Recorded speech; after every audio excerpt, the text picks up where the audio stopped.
बिस्मिल्लाहिर्रहमानिर्रहीम। आप देख रहे हैं यूट्यूब चैनल में नकी चांद।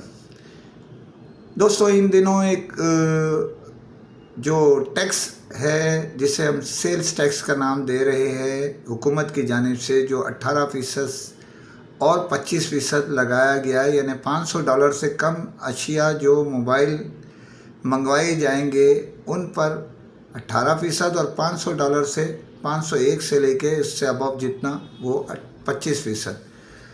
तो ये मैं आपको पहले ही बता चुका हूँ, इसमें तमीद मानने की ज़रूरत नहीं है। मुख्तसर ये है कि सेल्स टैक्स क्या है। लोग सवाल वॉइस ऑफ इलेक्ट्रॉनिक्स से पूछ रहे हैं कि सेल्स टैक्स कैसे लगेगा और हम किस तरह इस मामले को टैकल कर सकते हैं। तो मैं आपको बताता हूँ सिंपल तरीका, जो इस वक्त तक अभी 28 तारीख को फ़ाइनल होगा। कमी बढ़ती क्रॉस जो भी कुछ होना है 28 तारीख को ये फ़ाइनल होगा, जो लगेगा वो आपके सामने आ जाएगा। लेकिन फ़िलहाल जो देखा जाए वो ये है कि ये अमल दरामद शुरू होगा 1 जुलाई से। सेल्स टैक्स की जो हवा बना हुआ है बेसिकली है क्या। पहले सेल्स टैक्स लगता था, या जो भी चीज़ होती थी मोबाइल फ़ोन कंपनियां मंगाती थी उसके ऊपर डायरेक्ट हर चीज़ लगा दी जाती थी। टैक्स वगैरह आरडी या जो भी ड्यूटी है वो सब फिक्स कर दी जाती थी। और उसके बाद वो, क्योंकि एक जो अदालती हुक्म है और दीगर चीज़ें हैं उसमें एक अशिया पे आप कई बार टैक्स नहीं ले सकते, इस वजह से उस पर टैक्स लग जाता था, वो किस्सा ख़त्म हो जाता था। लेकिन अब जो है वो रिटेलर टैक्स भी स्टार्ट हो रहा है सेल्स टैक्स की मद में। जैसे दूसरे अशिया पे आप कोई चीज़ ख़रीदारी करते हैं, मिठाई लेते हैं, किसी बेकरी में जाते हैं, किसी बड़े स्टोर में जाते हैं, खाना खाने जाते हैं, तो उस पर 17%, 18% ये सेल्स टैक्स वसूल किया जाता है, जिसकी बहुत सारी शिकायत है कि वो दिया नहीं जाता। आपके अकाउंट से वो ले तो लेते हैं लेकिन जमा नहीं कराते। वो एक अलहदा कहानी है, ये तफसीली मैं किसी वक्त और आपको बताऊंगा। लेकिन यहाँ मोबाइल के मामला जहाँ तक है, वहाँ कंपनी को अगर एक चीज़ मिसाल के तौर पे 10,000 रुपये की पड़ी और उस 10,000 रुपये की चीज़ पे उसने 18% सेल्स टैक्स अदा किया, तो वो 11,800 रुपये की पड़ गई। और जब डिस्ट्रीब्यूटर को उन्होंने 13,000 रुपये की बेची मिसाल के तौर पे, 11,800 वाली चीज़ यानी टैक्स लगा के 18%, तो उस पर 216% जो है ना 216 रुपये हमें टैक्स देना पड़ेगा। क्योंकि ये जो अभी डिस्ट्रीब्यूटर को आपने बेचा है वो 13,000 रुपये का, तो वो सेल्स टैक्स जो ख़रीदारी करके देगा वो 200 यानी 1,800 रुपये पे, ये जो 1,800 रुपये की उसने बेची तो 1,800 रुपये पे सेल्स टैक्स 200, और आप ये समझ लीजिए कि 180 रुपये और तकरीबन ये 200-300 रुपये के करीब आपको देना पड़ेगा वो सेल्स टैक्स है।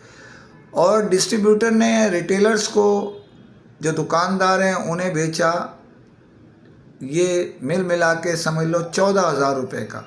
तो जो ऊपर के पैसे बनते हैं उसके सेल्स टैक्स जो है वो रिटेलर देगा। ये सिस्टम चलेगा, तो घबराने की कोई बात नहीं है, कोई बहुत बड़ा मसला नहीं बनता जा रहा। लेकिन बदकिस्मती से, क्योंकि हमारी अक्सरियत जो है दुकानदारों की नाख्वानगी की बुनियाद पर इतने तालीम याफ्ता नहीं है, और हमें सिस्टम चलाना पे सबसे अहम ख़ास तौर पे मोबाइल सनत में ये है कि एक दुकान 6 महीने साल एक डीलर चलाता है, तो दूसरा वो कहीं और शिफ्ट हो जाता है, दूसरा वहाँ वो आ जाता है, तो सिस्टम गड़बड़ घोटाला में चलता है। उस दुकान से आपने अगर उस अपने नाम से वो किया है तो उसमें दावेदारी होगी, कोर्ट मैटर बनेंगे, 10 मसले होंगे, इसका मसला भी देखना पड़ेगा। इसके साथ साथ हमारी एसोसिएशन हैरत का मकाम है कि वो फ़ाल नहीं हो रही पाकिस्तान में। वो बैठ के बात करें कि भाई हमारे जो रिटेलर्स हैं उनके लिए क्या हुक्म है, क्या किस तरह है वो इंटर। अगर एक दफ़ा आपने इंटर करा दिया तो अगले उसमें जो है वो आपको मशीन लगानी पड़ेगी और वो उसकी अदायगी करनी पड़ेगी। ये लोगों का कहना है, तो वजाहत ज़रूरी है।